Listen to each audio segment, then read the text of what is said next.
But I think that way it was a double-edged sword.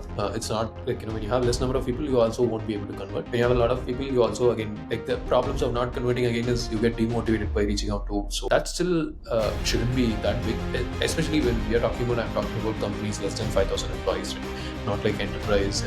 That's not the segment where you want to intent-based reach out, because if someone from HP visits your website, like whatever, like Yeah. a million people working there. So at a certain ICP segment, certain set of customers, it works, where you can figure out a way to reach out to the economic price and use that as a starting point to get foothold into the account. That was really helpful. But again, for every company, it's different. So you have to test and see what's gonna work for you.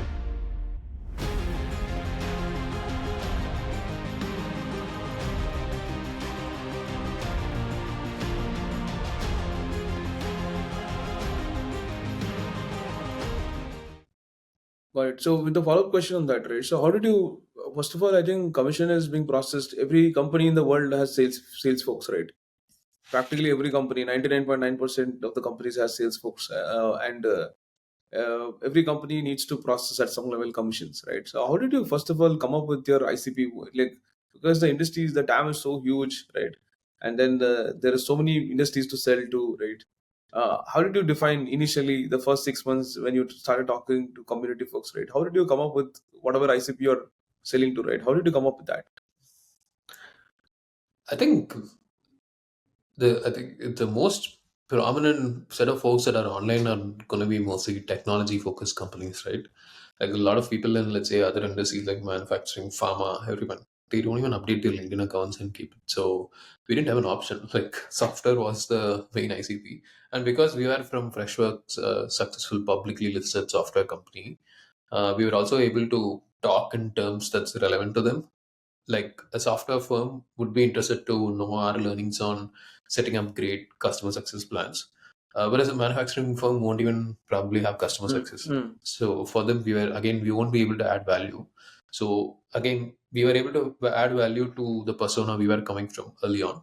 And we use that as the way to say, hey, let's stay focused on our lane. And there is enough software companies in the market. There is that's such a big market that you can go after and try to capture and build your initial revenue base. So that was the thought process around that. Correct. So tech companies, software companies, with any minimum sales team as such that you've decided, we'll only sell to a minimum size of, let's say, 5 or 10.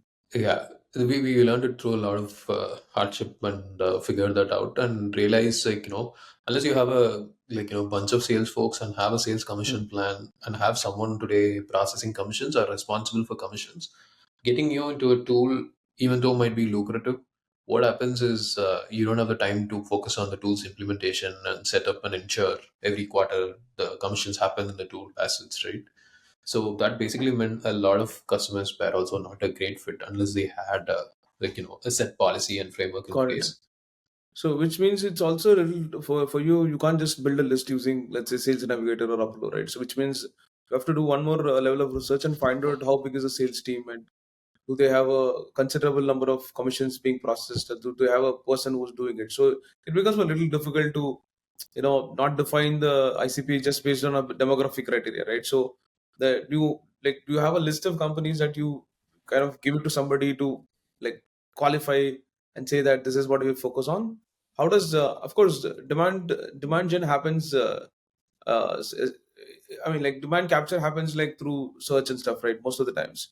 But when it comes to outbound, you need to have a defined set of criteria, right? Only focus on these companies who has at least 10 people or 20 people, right?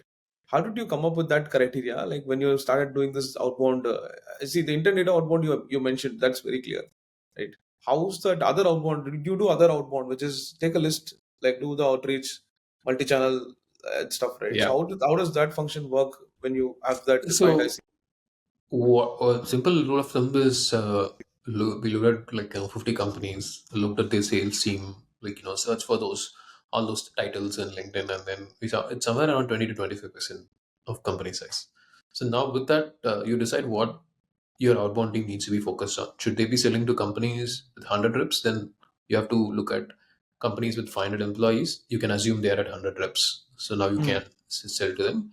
So it's just a matter of prioritization from there. So getting Got a it. heuristic approach into deciding what percentage of a company might be sales rep, and then planning for that. Really, like, prioritize. And you're correct, like, you Got have to prioritize when it comes to outbound. Otherwise, like, you won't be able to personalize, you won't be able to target. You just, like, spend a lot of effort for a 5K deal. It's not worth the BDR time and the marketing time, right? So we were just using a lot of heuristics got it. to decide that. So criteria is based on the approximating based on the employee size, the number of sales team and stuff like that, right? So got it. So I have a follow up question on the reviews, right? So you've got a lot of reviews. So what advice would you give for people who's actually trying to get reviews, right? How did you get so many reviews, and how did you get so many good reviews? And because I'm asking you because I'm a marketer, we generally try a lot of different approaches, right? So send out emails and give them gift vouchers and stuff like that. Typically, how does how did you get your reviews, like so many reviews? And I have an experience of scaling in one of the companies to 2000 plus reviews. But I'm like, in terms of you, very early, right? How did you do that?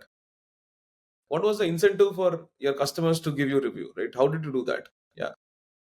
Yeah, so the G2 today, like, they offer their own incentives as well. There are incentives is not the thing actually. It's basically people taking the time to go put something out there about the product. It's like, even if you give $30 or $50, like, is it worth my time to go spend 10 minutes on a review site and getting it approved?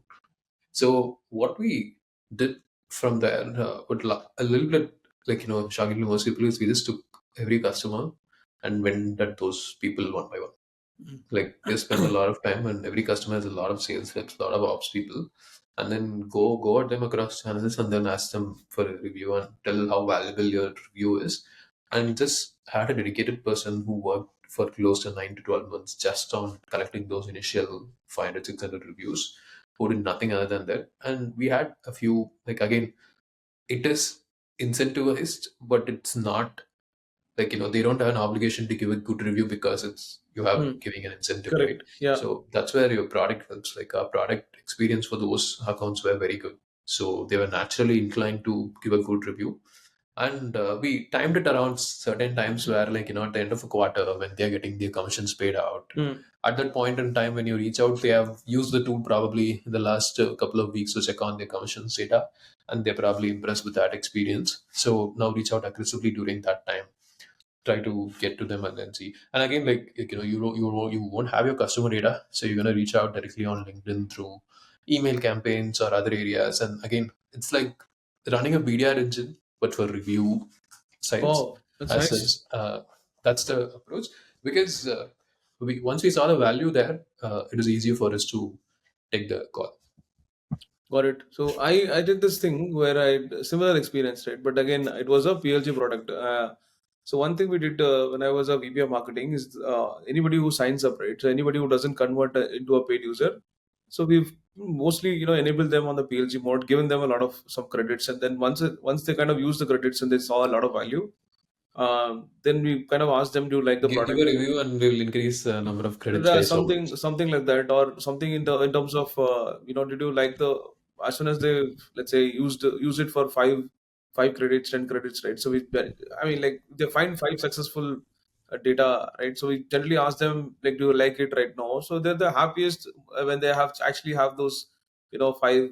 The people generally are the happiest when they, for example, in Zomato, people are the happiest when they get a food which is really really good, right?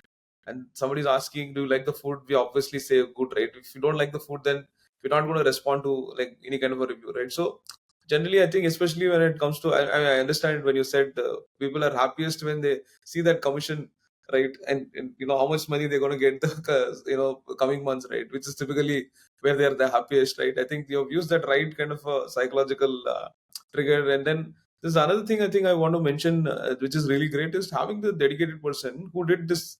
You said, I was surprised, right? Like 9 to 12 months dedicated only working on reviews. I've never seen that any company, it's always part of marketing strategy, right? We kind of tend to, partner. I also partnered with G2 in one of those companies, and we did a lot of, distribution, like, $50 vouchers and stuff, right?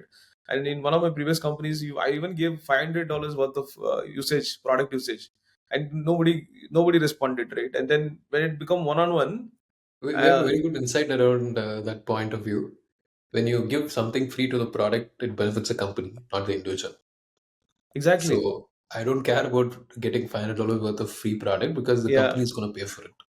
Exactly, right. And the same thing happens, like you said, one-on-one becomes much better, right? And then I understood that, the money, for a lot of people, money is not the motivating factor, right? And the time you take to talk to them, the time you take to understand what the problems are, right? And then build that relationship, right? And that becomes very important even for marketers, right? The biggest problem that marketers has is they don't talk to customers enough, right? Like the sales guys. And I keep telling people to talk to customers because they don't have the direct impact or direct in touch with customers. This is for me one way of talking to customers. Like one hack for talking to existing customers, right? For marketers to get reviews. And I think I strongly believe in having that one-on-one relationship and then asking for reviews rather than sending out an email and wait for somebody to claim that $50 Amazon gift voucher, right? Yeah, you send out email to 1,000 people, you're gonna get like 0.5% of people putting a review. Yeah, Like excellent. that doesn't work at all. Like Got it. the entire model behind review is again goes back to our first principle. Like be genuine, be authentic, and reach out to them, and they'll probably be okay to do it. Once you send a marketing email, mass automated email, they're gonna be like they're not even gonna open rate. Like open rate is gonna be 20%. Like how are you gonna convert with an open rate of Yeah. 20%? How many people are gonna click it? Interesting. So when the initial bit of marketers, content folks that you've hired, right? So after that, how did you build your demand gen engine, and how did you build, like, did you also focus on product marketing a lot, right? How did you do that, right? What was your journey towards that $1 million? So for me, I generally, when there's a couple of things that comes to my mind. Okay, so you're an early marketer, right? And you had time. What I understand from whatever you said right now is you had time to build some things, right? Like had time to kind of think about how to do marketing and stuff, right? But for any marketer at this stage, as soon as somebody hires them, they're put under a tremendous pressure of having that reverse funneling, right? Like reverse engineer. Hey, I need $1 million in revenue. Can you make that happen in 6 months or 9 months, right? And that's a typical pressure I've seen with most of the early stage companies. I've gone through it multiple times, right? So that's one side of it, right? How does Everstage helped you in looking at marketing? Like what I tell people, whatever you have done, right, especially in marketing, that's an amazing journey. You've had time to do it, okay? So but in general, how has that helped you? One, and in terms of beyond that, because you did it really well. When I say really well, you went in the market, you spoke to community, like you had the chance of talking to multiple people from the community. You built G2 reviews, and you've had a person building G2 reviews. So you had a lot of customer insights at the start, right? You've had the prospect insights, you also had the customer insights, and then you built a marketing function based on those conversations. Your early ways where you have said I've built 6 stages of different guides to sales commission, right? And then you also mentioned that you did intent based outbound, right? So a lot of things, I don't know why, a lot of things you got it right. Okay, lot of things you got it right, and because you've had the time to build it really really well. And then how did you go from there, and how did you monetize? Because you of course have to build, especially when it comes to scaling, right? You also have to build multiple channels, and you have to start getting leads, and you have to start converting those leads, right? That's a given for any company at this level, right? Any VC funded company. How did you build your next set of marketing folks, and how did this kind of thing help you toward the things that I mentioned, which is the community and the webinars, the creating content, right? Help you define your next set of action items for the next level of growth, right? I'm asking this because 90% of the teams that I see are the marketers that somebody hires at this level. The first thing that they ask is give me a 30 60 90, and the 30 60 90 should have your plan for reaching $1 million in revenue, right? Doesn't matter, like whatever it is, you get it done, right? So so how this one has helped you, and how does that kind of help you become do things right? Most of the time you've done whatever, based on your conversation, or based on our conversation, I see that you've done right most of the things, right? Almost 90 95% of the things you've gotten it right. So how is that journey has helped you, and what is the next set of hires you did? So I think It was again first principle based approach, right? Like, can you pick up a new initiative and test it out and then see if it works? If it works, how much can it scale? Like communities, content, review site. That was the approach. Like from there, we took up, let's say, okay, let's take general demand creation as an initiative and then try to see if we are able to do inbound demand creation. Focus on writing like product keywords, creating landing pages, competitor keywords, and trying to bid on those keywords and try to build an engine out of it. And we spend again like the first initial months, we again try to be people lean and try to see if we can get external help as well. So we work with a few agencies as well to help set up our initial inbound engine, so that we don't have to relearn all the best practices around Google Ads. Like triple dot was super helpful, at least to cut short that practice. And we saw it started working, and we realized that it's a good engine. Okay, now let's get someone fully dedicated who can probably do this engine and eventually scale up to other things as well. And then we decided, okay, now this is one engine. Now for outbounding, can we consider events and sponsorships with communities as another engine? So we were able to at least see that events were a very good opportunity, because 2021, I think when we did events, it was basically like, I didn't have a US visa. So it was me radio stationing from here. This is 2022, 2021 was COVID. So it's more like control center here, but like my CEO, a couple of other people Mm. who had US visa travel there, be part of all our events there, and trying to support them as much from here. So we knew during that event journey that events as a channel exists for our market, and we are able to get opportunities there. So come 2023, we were going to do a lot of events. And now, instead of just being part of trade shows and trying to do field marketing, can we also host our own events and stuff? Mm. So we got again, like in all of these areas, we're generalists. We got a smart generalist who's able to again pick up these engines and go execute on this. And it was a little bit again failure resistant. Right? If in case that person had failed in events and event as a channel hasn't worked out, we will just figure out something else to do. Mm. So Mm. always give them that psychological safety in terms of what they'll be doing. If you get someone and then say, "Hey, we're getting you for inbound. If inbound doesn't work, you're fired." That's Mm. not how you build a team. At least that's not how we build team here at Yeah, Telestage, right? Dhoni formula, right? Don't tell, give enough chances to people to so that they can perform, right? Yeah. Yeah, definitely. And that's how all of our subsequent hires and like how we have scaled on content or PMM or demand from that point of view. It's basically, do we have any initiatives that we think we can do where we can generate demand? And the second question is, could we do it right now with the people that are available today? Mm. If that's possible, that's great. Just go with the existing people, try those initiatives out, and then see if it works. But sometimes, unfortunately, you won't be able to do with existing people because they're already overloaded on a few well-working engines with good initiatives. And you don't want to again distract people and keep pulling them out of one working engine to another just because you feel like, right? So that's the case for making a case for a new resource. Now, with that resource coming in, what initiative are they going to take up and experiment for Mm. your particular business and try to generate demand? Now, if they're able to succeed in the way of generating demand there, then great. Now you have a new engine, and now you have a new specialization for the particular person. And now that person will be, again, we don't have like external target pressures, because again, being from RevOps, I've seen both sides of it, and basically having a random target on your head doesn't help. Mm. Like, there needs to be someone who's telling them how to go work it, and it is super supportive from our CEO as well, in terms of, hey, go do your best. Like, there is inbound, there is pipeline that needs to come, but operate with a different mindset. How much pipeline can we get, and how much pipeline can we get efficiently with a good ROI, and just go do it out and see what we can get. At some point, you'll hit a ceiling, and then we'll realize this is this engine's potential, and this is what we need to do to run this engine. Some engines never take off. Like, Mm. we tried early ABM too early on, and it didn't work out, and we never take off. So there you cut back on your losses and move on to other initiatives that work. But basically, having the psychological safety and support from your management, understanding what marketing means, right? Because any new company, when you're going to do inbound marketing, it's not a given. It's super expensive. You need to put in a lot of effort to get your landing page right, ad copy right, getting those negative keywords right, and getting the right amount of traffic from the right region during the right days.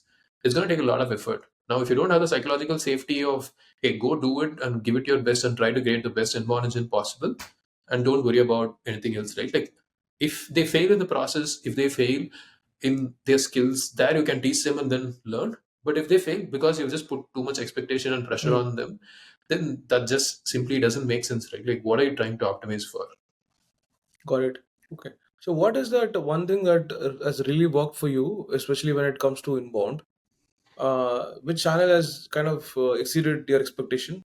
And if at all you have to go back and you know start a channel pretty early, what would that be? And actually, I would not recommend starting paid ads early on. Like, we had paid ads before we had Mm. 50 reviews, and we had paid ads after we had 300 reviews. And the channel failed early on, and the Mm. channel worked spectacularly post that. So I would say again, social proof. Like, if you can get Okay. enough social proof in your website, if you can get enough case studies and testimonials and review site ratings, and then go do the Google ads, now you're giving yourself a fair shot. Because when they're seeing a competitor with established market presence, they're going to see a bunch of logos, you're going to see a bunch of customers. Without all that, if you're going to go fight, especially in the mid-market enterprise market like we do, right? If you're going by product-led approach and your product is the differentiator, it's a world-class product, then probably that's fine.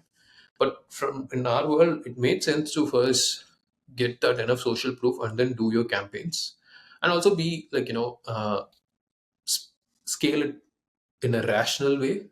Mm. Like, when something is working, don't hold back. Try to go a little more and spend more there, and then see where it works. And when it starts failing, you cut down, but don't be too conservative. Like, early on, at least as a demand person, those are a few calls you have to take where you have to be okay. Next month, let's go double down on this engine, double the budget we're going to spend here. And that helped us in a lot of ways in being a little aggressive, but on the right engines. When something works, be aggressive. Like, when there is a trend in the market, try to capture that trend. Don't try to be counter initiative and then say next month it may not work, so I'm going to cut down, etc. So that's how, at least I would say, like, main difference was, like, if someone is starting young, just figure out your social credit, get social proof, and build your brand. And then once you start demand, then it starts multiplying. If Mm. you're Mm. then trying to create demand from nothing, just create a new name, no name brand, and then go to Google Ads. That's not how it's gonna work. Got it. Do you think, have you seen any scientific reason behind getting your social proof done? And there's a before and after data for you, right? So before social proof and after social proof, right? What do you think is a scientific or a psychological reason behind this, right? How do somebody who's seeing your ad, right? Do they see the ad and then go look for, do a little bit of their own search and then come back and become, it's typically the view through, right? So view throughs, and right. How do you think that happened, right? And anything for the audience for them to learn, why do you think that happened, and how do you think that happened, right, before and after, especially when it comes to Google Ads? I think the same thing is what Amazon, like if you go search for a product in Amazon, your first eye goes to, other than price, is going to be the number of reviews the product has. If it has lesser reviews, it's not like it's a bad product. You just don't trust them yet. Hmm. And the general B2B buyer journey is super sporadic, right? Like, it happens in a very crazy way. And people, again, when you're buying a mid-market enterprise product, your job, you don't want to risk it. Like, you want to buy a product that's decent enough in the market, who has been there for around, who you can trust. You don't want to get a no-name vendor product for something as critical as a commissions and finance related product, and then risk everything, right? Because what are you optimizing for? Because Hmm. in the mid-market enterprise world, at least personally, what we have noticed and I've seen is, it's not money. It's not the price of your product. Hmm. It's more about what value can you bring to the table. Can you make their engine successful? When someone is implementing commissions for 500 sales reps in their company, like, are they really worried about that additional $5 per rep that a vendor is offering and that you're discounting? No, they are more worried about how I'm going to implement it, how I'm going to get it right. And if they want to understand those things, they want to hear it from folks for whom you have got it right. Hmm. So that was again our hypothesis, and I think it's pretty much the, again, if they compare, like, any rational buyer would look at a few other products, and if they see a few products having a lot of reviews, and this product has like 1/10 of the review, that doesn't work, right? Like, again, the risk factor comes into their mind. Hey, am I taking a risk by going, instead of an established product in the market, am I taking a risk by growing to someone else? And if I'm taking the risk, is the reward worth it? Like, am I getting that much of an upside by going to a no name vendor? uh, Most of the times it won't be worth it. Then you're just selling by your network, right? That only people in your network will think the reward will be worth it. So that was our hypothesis. And again, like you can validate this for your particular industry. Like if they are price sensitive, if they are like, product feature sensitive, then probably this is not the right approach. You don't have to spend so much on social proof and spend a lot of time building that grid. But if they are not price sensitive, they are more value sensitive. And value cannot be proved by you, right? Like you talking about how best at marketing you are doesn't help. It's what you have done as a marketer and impact that you have created that's going to basically talk for yourself. So it was just a first principles based approach there. Yeah, I think excellent. In terms of, I think the entire strategy revolved around one customers and of course social proof, right? So when I say customers, I think you built the one thing that I understood from our conversation is that the outbound worked because you had a lot of reviews, and that lot of reviews transferred into you getting that intern data getting right from G2 especially, right? And of course, somebody who has a great number of reviews and probably like number one, number two on the, yeah, on the category, right? So people always recognize you, and then when SDRs reach out, you have a better chance of converting that particular read. Right? That I think that's one thing that you mentioned that worked really well. And the number two, I think Google Ads, especially like before and after, you clearly said that your Google before social proofing didn't work a lot. After social proofing worked pretty well. And I think the other thing we talked about is the community engagement very early on, right? You started adding a lot of value. You didn't actually sell, and that kind of transferred into you getting a lot of inquiries, and eventually your webinars like doing pretty well, right? Once you started adding a lot of value in terms of best practices, not trying to sell your product, right? I think a lot of this strategy was around prospects, customers, the pain points and problems, not about the product that you have, right? I think based on conversations what you have, you never sold the product, right? You kind of always sold the problem, and you didn't even sell the problem. You kind of try to be on top of everybody's mind when they actually think that there is a problem, and then there is a technology involved in that problem, right? I think that's an excellent way for me to do marketing, right? And that you kind of did that pretty very well, especially when it comes to getting it right, right? So, what is your next plan in terms of like what are your next goals? Like, how do you want to like go from X to Y?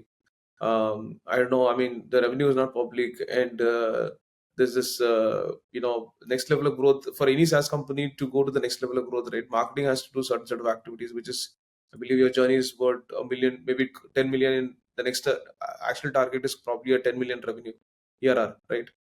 So, what is your plan for that? So again, like goes back to what we have done so far that has Hmm. worked for us. Double down on everything that's working and try to get the most out of them. And then again, try out a few initiatives ABM is something we've got a better understanding over the last year as well in terms of what we need to do and what works and what doesn't. So trying to again build an initiative out of that over the next year, trying to do more about it. We're also taking the learnings away from our community experience and trying to build our own community there again to see can we add value at scale to all of the people that we care about. And again, that shows our long-term commitment to the industry. So we're not just some another vendor who's just here and probably not going to be there. So it's going to be focused around can we scale webinars? Can we scale events to an extent of it being a recurring revenue engine? It's around those areas to double down on what works and try to figure out new initiatives. And marketing is super fast and super changing. Like 6 months from now, we don't know what full funnel and refine labs and everyone are talking about. And all of a sudden, the market has that catchy thing. Okay, now let's go all try out. So just keep an eye out for what's out there and basically stay up to date with the latest improvements, right? Because ChatGPT is definitely going to change a lot of games, especially around SEO, advertisements, and how that's going to work as well. So keep an eye on all new things that are coming up and try to see what you can pick up, but also double down on what works. Like there is no reason to change things that are working just because you want to try something different. Like just build an engine out Got of it. it, and I think that's what I've learned from Freshworks as well. Got it. Okay. So one follow up question on that. When it comes to you talked about ABM, right? With one thing that it didn't work for you, right? Um, why do you think it didn't work, and what do you think will change in the future?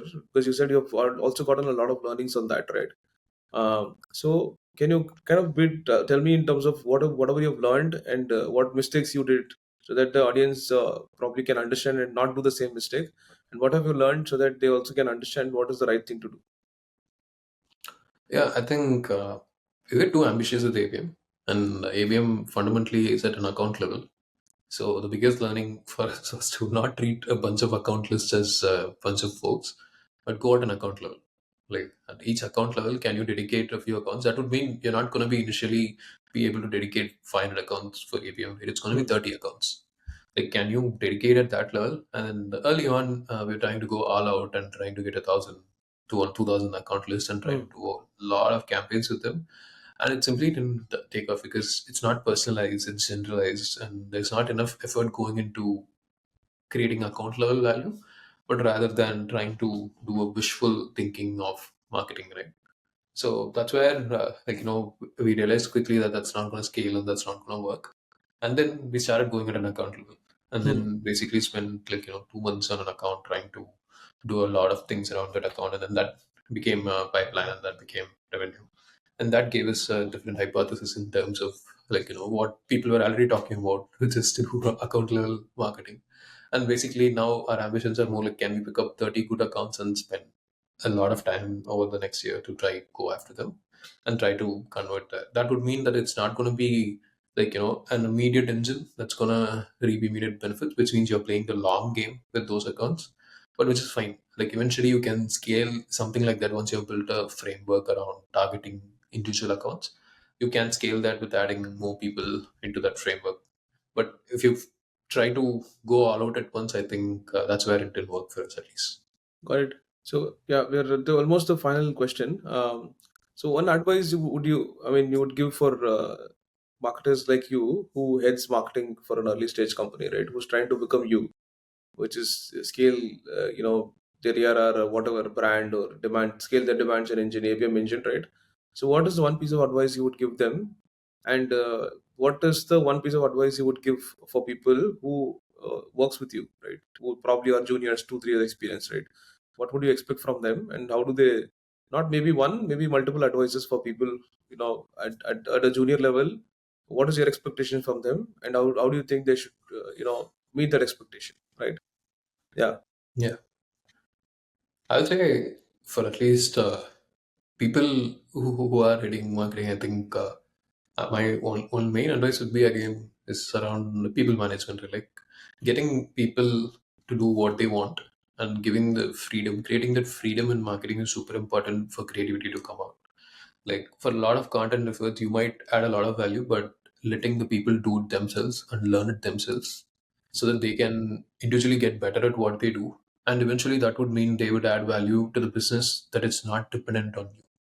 I think that is one of the biggest takeaways across the journey is how can you not be like, as a manager, as a marketing leader, can you take off for a couple of weeks and can business run as it is? Can people Mm. be accountable and work for themselves? Are you creating a culture, or if you go out, that's it, everything is stopping all of a sudden, people aren't doing it?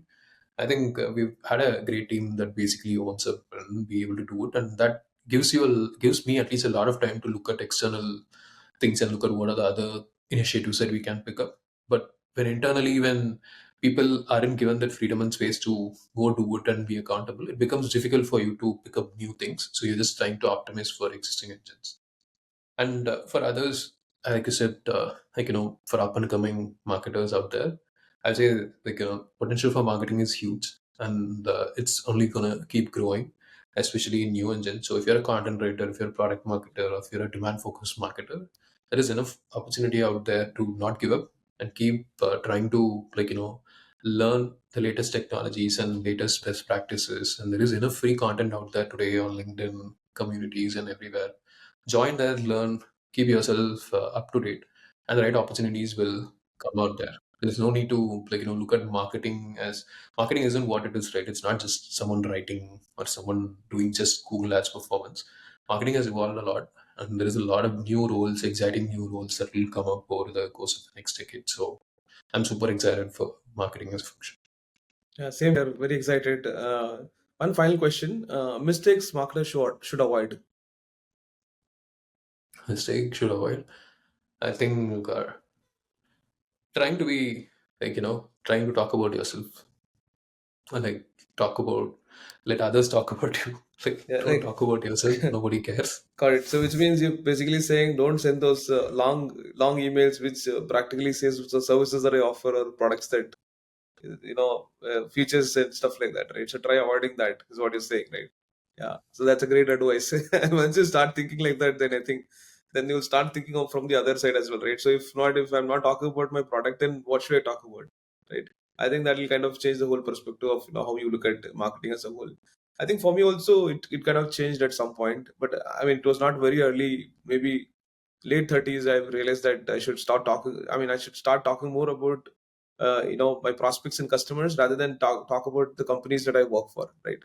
And that's where I started removing all those 20 years experience in this field, or which is typically a company's, right? Like early days when we do a PPT and stuff, right? The first slide is always about 20 years experience, excellence, and you have a history of 1992 to 1995, 95 to 2000, right? So you have seen all of that timeline for PPTs, right? And I've kind of moved away from that. I think that's a great piece of advice for marketers. So start talking about problems and start creating story. And of course, I also strongly believe in creating wonderful stories across, right?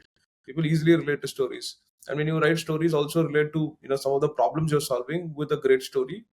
And maybe create a lot of story around your brand, which will also potentially impact the way that people look at you, right? You as a brand, instead of kind of consistently talking about products and features and all of those things, right? But yeah, that's great. So I think we are at the end of the podcast. Thanks for being there, Aditya. I think wonderful talking to you, great insights. I've gotten a lot of takeaways from this, learnings from in terms of how I look at some of these campaigns that you mentioned, right? I think one brilliant really good things that you've done is taken time and did marketing properly, right? A lot of the marketers become desperate because of the pressure they're in, right? So the everyday task is to create so much of leads and get so much of leads, so much of MQLs, and report them, and do a weekly reporting of the number of MQLs you generated, leads that you've generated, right? So that's a lot of pressure for marketers. I think you've kind of said how to do marketing and how not to look at marketing as a whole, right?